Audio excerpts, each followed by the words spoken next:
Derringer. It's loaded. I call it my faggot gun. Homophobes never check there. Thank God you had a gun in there for a second. I thought it was like a gay thing, like somehow you guys could do that. What is going on YouTube? This is a video about the North American Arms mini revolver. There are a whole bunch of different flavors within that they offer in terms of types of revolvers. A lot of it stems from the type of release that you have with the cylinder. Some, like the Pug, have this little kind of pull down tab and you can get the cylinder out. Others have an actual swing out cylinder like a standard revolver. And then there's like a top break barrel style. There's also various barrel lengths. I would say that if you were to actually consider this for a real self-defense, I would probably opt for something that had a slightly longer barrel. Luckily, on their website, they do have a velocities chart that kind of lets you know with what particular type of load, as well as barrel length, what you can kind of expect from their product.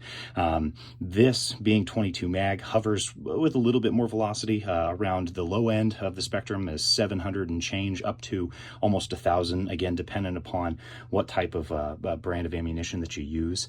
There are some ammunitions for 22 mag that you do get better projectile types, but they are designed to work with shorter barrels, so a little bit more velocity out of there. I found that the actual pistol itself, with just the standard, rosewood style grip, for me was not long enough. Luckily, when I purchased mine for about $150 from a guy, he won it in a raffle and it was brand new, and it also came with the folding grip here. And this is fantastic because this little pocket clip is swappable to either side, but when deployed, it acts like an actual proper grip. I went with a left-handed style of clip instead of on the right hand, because as I was to actually, pick this up and use it, I wanted something free, and clear on this far side in the palm of the hand, and I wouldn't mind this as much. But this is kind of more a, go to the convenience store kind of party popper than anything else. A lot of people talk about the effectiveness or lack thereof when it comes to, the small mini revolvers and what velocities you're actually getting. I would say it's better than nothing. You do have 5 rounds, so unlike a Bond Arms Derringer, which, basically in the same price point, and with larger, calibers available in multiple different types of barrels that you can swap in and out, with this, at least you do have 5 rounds.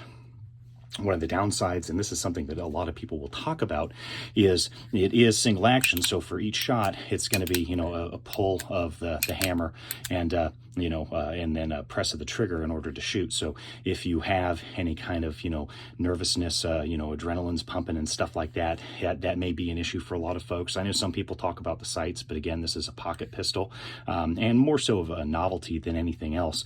The loading with this particular type is the spring detent right here, and the front half comes out just like that, and then you'll have to remove the hammer, or move the hammer back just a teeny bit. Cylinder comes out. And one of the things, I'm not going to load this, so I'm going to keep the ammo separate, but basically what you have is you have notches here and then the actual firing notch here. And so when you do load this, if you were to put this into the firearm, what you're going to do is index the cylinder, and again, we're going to keep the ammunition separate. What you're going to do is index the cylinder with the hammer portion here and that little firing pin that's on, well, not firing pin, but the wedge that's on the hammer itself, and basically index it into this section here so that it's not resting on the round itself. So you can notice the notches are in the middle of every single one. This allows you to be able to carry the loaded revolver without necessarily having to have the hammer atop the round, which could cause a negligent discharge. So that's the only stressful part about this, is kind of trying to notch that so that it locks in place and it's not resting atop the round itself. But overall, I think it's still a pretty slick setup. That's not going anywhere. It is locked in place. And then from there, you would just be able to, tuck this in a pocket or something like that.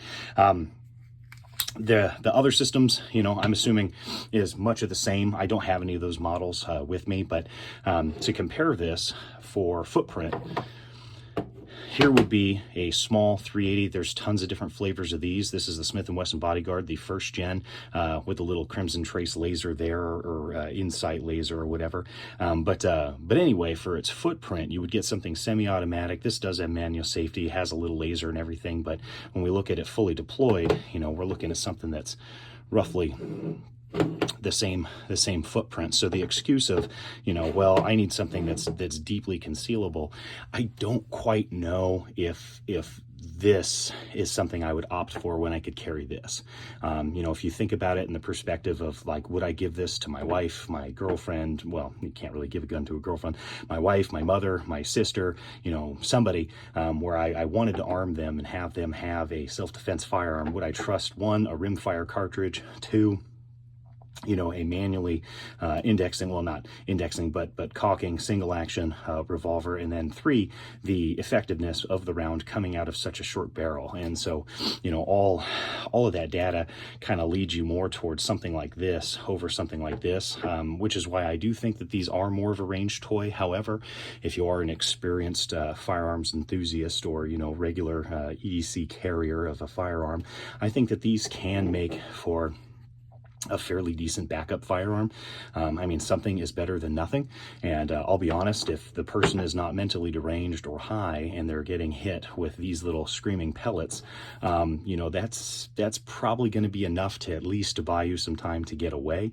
You know, if you watch any of the countless videos of people who happen to be, you know, high on substances, sometimes something this small isn't going to be effective to physically stop the threat. So that'll be something, again, to consider if you were looking at this strictly for concealed carry. But if you find one for a really good price at an FFL or a pawn shop or something of that nature, I would say pick it up. I mean, I scored a hell of a deal on mine.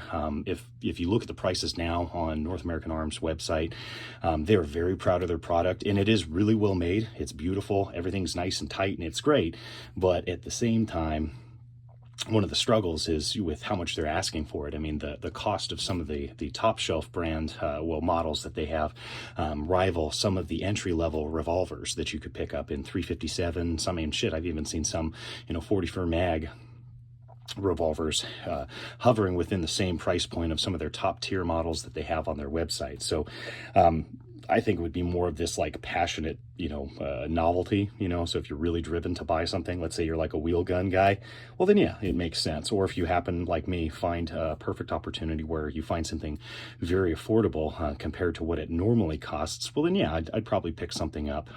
But it just kind of all comes back to the whole idea of pocket pistols and their effectiveness for concealed carry, and, you know, kind of putting it into a totally different subcategory, because you would have pocket pistols, but something like this being, you know, semi-automatic with a magazine capacity of about 6+1.